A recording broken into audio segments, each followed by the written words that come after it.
students, welcome to the lecture series on geography. In last few episodes, we discussed some topics related to communities. As continuation, today's episode is on the topic human-induced community change. In this episode, following 5 subunits are discussed. They are Introduction to Community, Global climatic change, environmental pollution, depletion of the ozone layer, commercial trade of plant and animal species. Coming to Introduction to Community. All the populations living and interacting within a particular geographic area make up a biological community. The living organisms in a community together with their non-living or abiotic environment make up an ecosystem. In theory, an ecosystem can be as small as a mosquito larvae living in a rain puddle or as large as prairie stretching across thousands of kilometers. A very large general biotic community such as the boreal forest is called a biome. It is often difficult to define where one community or ecosystem stops and another starts. The organisms may spend part of their life in one area and part in another. The water, nutrients, sediment and other abiotic factors are carried from one place to place by geological forces and migrating organisms.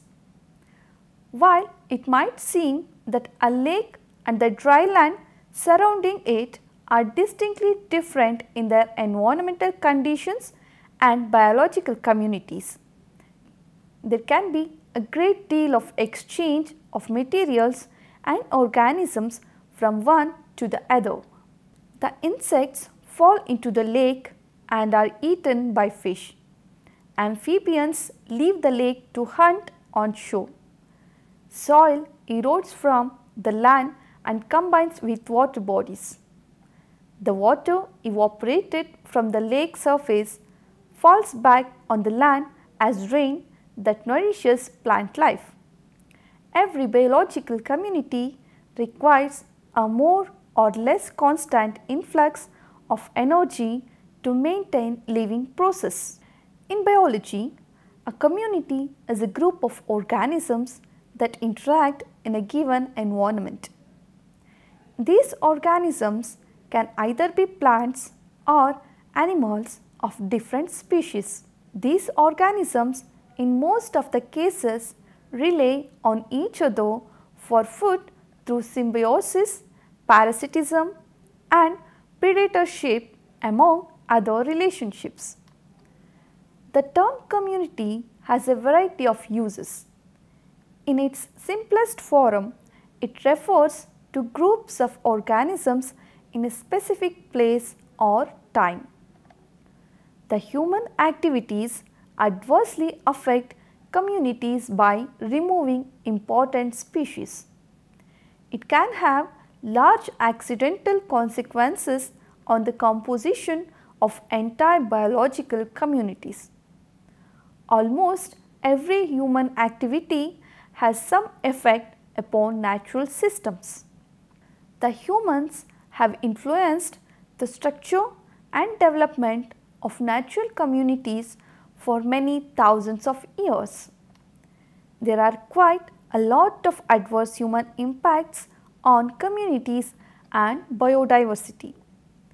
It occurs in different ways such as habitat destruction, overharvesting, climatic change, environmental pollution, commercial trade of plants and animals, introduction of species and genetic engineering. Let us study them in detail one by one. Global climatic change. Climate changes have considerable impacts on most of the ecosystems. The distribution patterns of many species and communities are determined to a large part by climatic parameters. However, the response to changes in these parameters are rarely simple. At the simplest level, changing patterns of climate will change the natural distribution limits for species or communities. In the absence of barriers, it may be possible for species or communities to migrate in response to changing conditions. The vegetation zones may move towards higher latitudes or higher altitudes following shifts in average temperatures. The movements will be more pronounced at higher latitudes where temperatures are expected to rise more than near the equator. In most cases, natural or man-made barriers will impact the natural movement of species or communities. Arctic tundra and alpine meadows may become squeezed by the natural configuration of the landscape, while these and many other natural systems may be further confined by human land use patterns. The many national parks and protected areas are now surrounded by urban and agricultural landscapes, which will prevent the simple migration of species beyond their boundaries. Rainfall and drought will also be of critical importance. The extreme flooding will have implications for large areas, especially riverine and valley ecosystems. Increasing drought and desertification may occur in tropical and subtropical zones. The rate of change in communities will also be important, and these will vary at regional and even local levels. The maximum rates of spread for some sedimentary species, including large tree species, may be slower than the predicted rates of change in climatic conditions. In many cases, further complications will arise from the complexity of species interactions and differential sensitivities to changing conditions between species. Certain species may rapidly adapt to new conditions and may act in competition with others. The change in seasons are already being noticed in many temperate regions. Birdsong is being reported earlier and spring flowers are emerging when it was once winter. In agricultural landscapes, changes in the length of growing seasons may improve productivity in mid-latitudes and increase the potential for arable crops at high latitudes. The negative impacts may include increased ranges of insect pests and diseases and failure of crops in some regions from drought or flooding. On the relatively narrow habitats of the coastal margins, especially where these are backed by areas of intense human use, the rising sea levels may lead to the pressing out of important coastal habitats. The rising sea temperatures will further affect the distribution and survival of particular marine resources. In addition to causing a warming effect, increased concentrations of atmospheric carbon dioxide are known to increase the rate of photosynthesis in many plants as well as improving water use efficiency. In this way, the climate changes induced by human activity may affect the growth rates in some natural and agricultural communities. Habitat destruction. Destruction of habitats for all kind of purposes, the construction of roads, canals, dams and houses is probably the most important threat to biodiversity. Many animals and plant species have become extinct in the last 50 years and an even greater number are threatened with the extinction. This is as the direct result of the many ways in which humans have destroyed or altered natural habitats. For example, the amphibians are highly dependent on fresh water for survival and reproduction. The freshwater habitats are the most severely affected by human activities as habitat destruction and pollution. It is estimated that biodiversity in the Earth's freshwater habitats has declined by 50% in the last 20 years. Coming to overharvesting. The overharvesting, overcultivation or overexploitation of natural resources is also a big threat to plant and animal communities.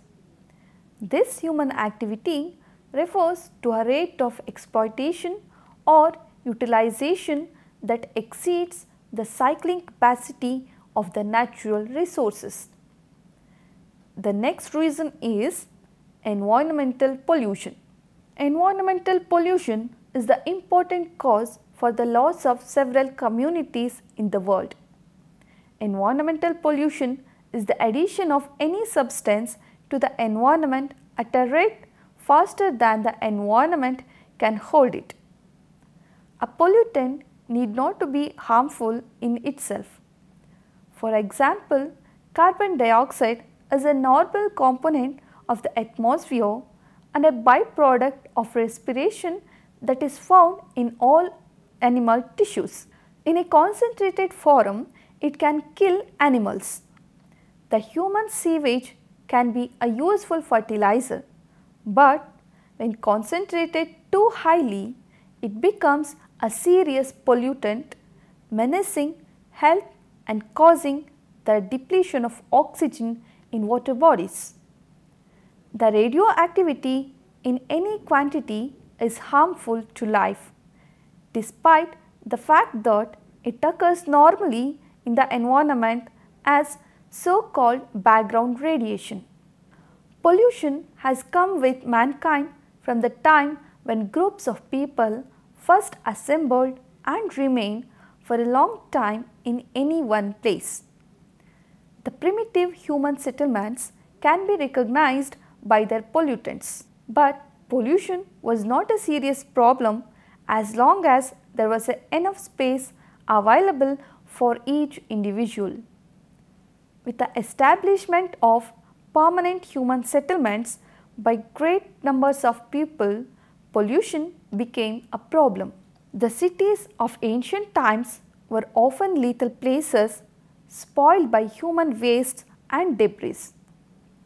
With the rise of advanced technology and the spread of industrialization and the associated increase in human populations to recorded levels, pollution has become a universal problem.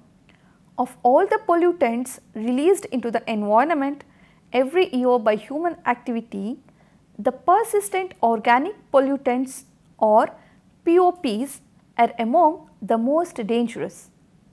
They are highly toxic, causing an array of adverse effects, notably death, disease and birth defects among humans and animals. Fish, predatory birds, mammals and humans are high up the food chain and so absorb the greatest concentrations.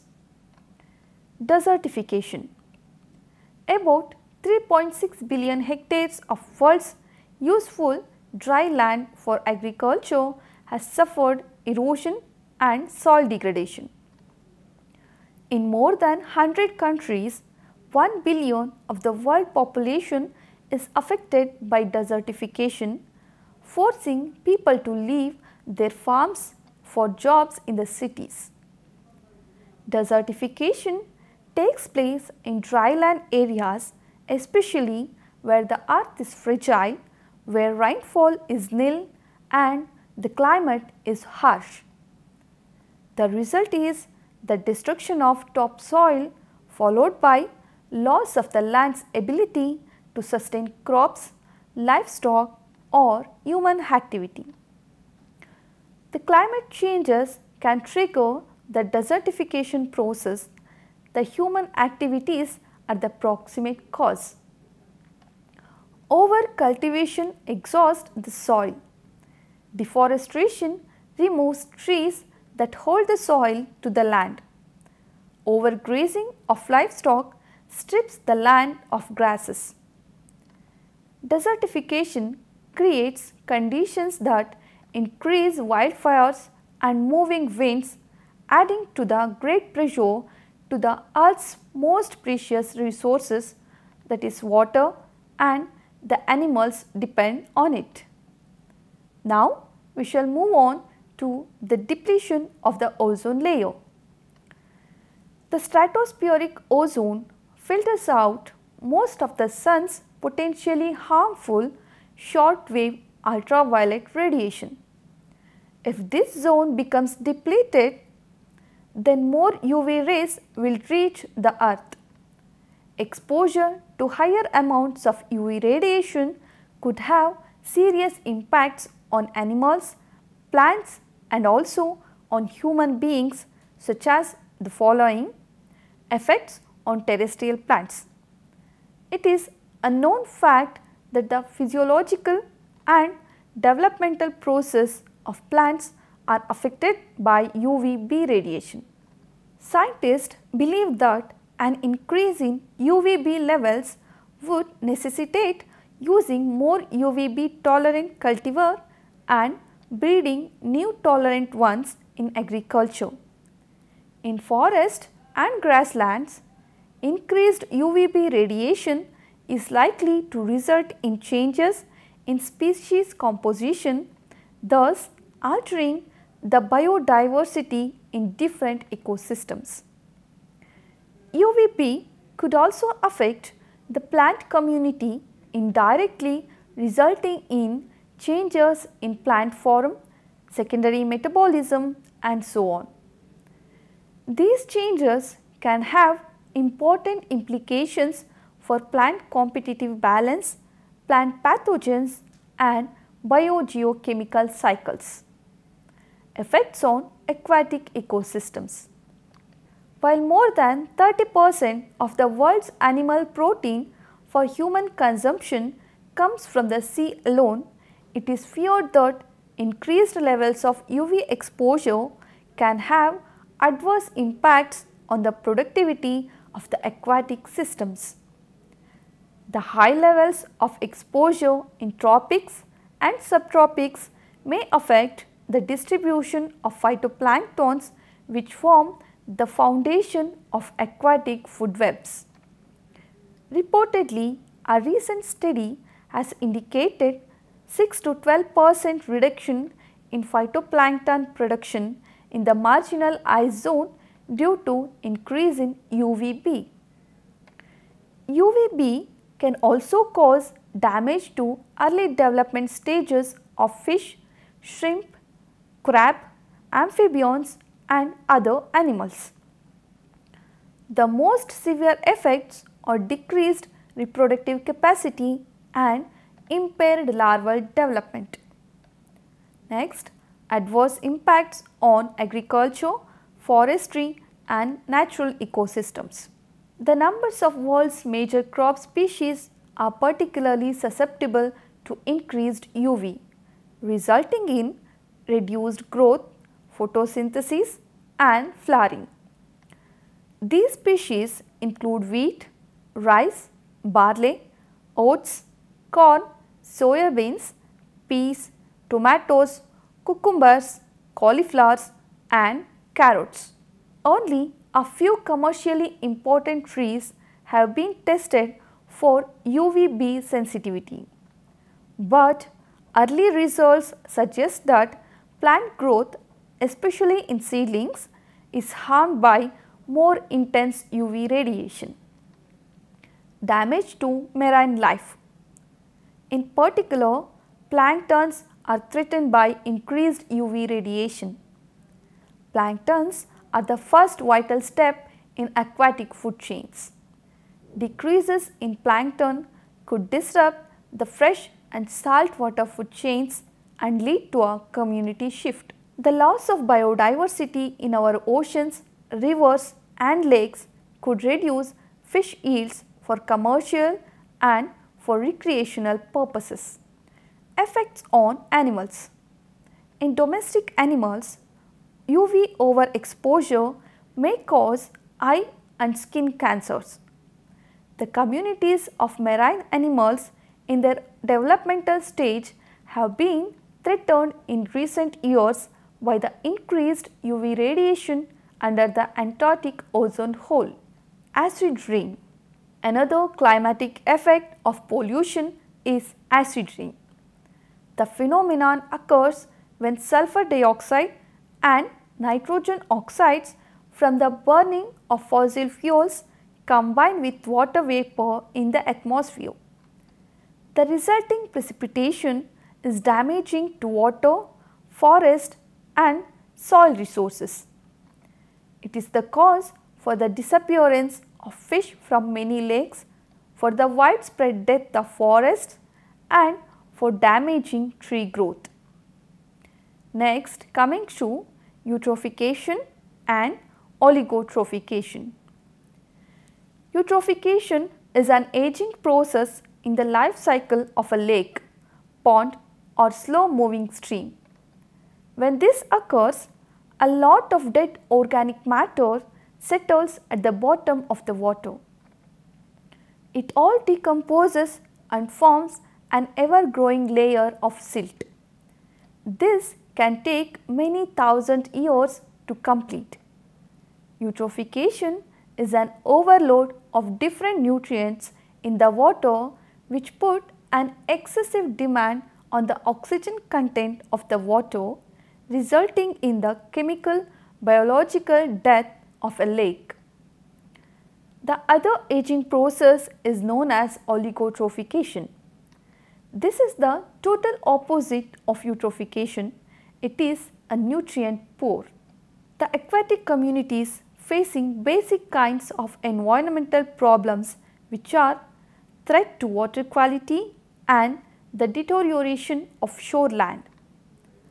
Pollution by industries, shipping and poor agricultural practices have led to poisoning of the water. The changes in temperature lead to the accelerated eutrophication. The effect of pollution on land are to favor small-bodied, rapidly reproducing organisms that do not depend on complex food webs. The process of simplification and impoverishment is now global and affect terrestrial and aquatic communities alike. It is the continually expanding result of chronic interruption on natural systems by human influences. The misery threatens all life because it reduces systematically the capacity of the earth to support plants and animal communities. In terrestrial ecosystems, nutrient impacts appear to be serious because of the uncertainty of recovery of the land-based systems, leading to the loss of the species and ecosystems. Next, coming to commercial trade of plant and animal species. The commercial trade of living animals and plants as well as in the products derived from them is also a severe threat to the communities and biodiversity. The demand for furs and skins of rare animal species is used in the fashion centers of the world. This became the reason for the disappearance of some important species of animal communities. Prices paid by wealthy people for these items in affluent countries exceed the lifetime income of most people in the countries from which the leopard, crocodiles, tigers and other wild species come. The poachers go to great lengths to obtain these animals wherever they found, including inside national parks and reserves. Exporters of wild animals and their products are the end links of profitable business chains that include far greater numbers of hunters and trappers in remote areas. Furthermore, for each animal or skin that reaches a foreign market, many more are destroyed in hunting, trapping and transporting. Demands by wealthy nations for the certain animal and plant products create particularly severe problems in developing countries. Next, introductions of non-native species. The major contributor to depletion and extinction of plant and animal communities apart from habitat loss is the introduction of species into new environments. These transplanted forms are called exotics. Species have sometimes invaded new habitats naturally, but human exploration and colonization has dramatically increased the spread of exotic species. Whenever man has settled far away from home, he has tried to introduce his familiar animals and plants. Many other species have been accidentally transported around the world. Some of our most abundant wild animals and plants, especially those that do well in urban or disturbed areas, are introduced species that have become established. Most insect and plant pests are exotic species. Many exotics have devastating effects on native plants and animals. They often leave behind the factors that have evolved with them and that control their population and spread. In their new habitat, there may be fewer predators or diseases, so their populations grow out of control. Prey organisms may not have evolved defense mechanisms and native species may not compete successfully for space or food, so are often pushed to extinction. So now let us conclude the session. The biological communities are sensitive to stress by both natural and anthropogenic activities. When our actions adversely affect the environment, the biological population will change, leading to an impaired or imbalanced community. The effort for sustainable use of the plant by Homo sapiens requires a mutualistic relationship between human society and natural systems. Thank you.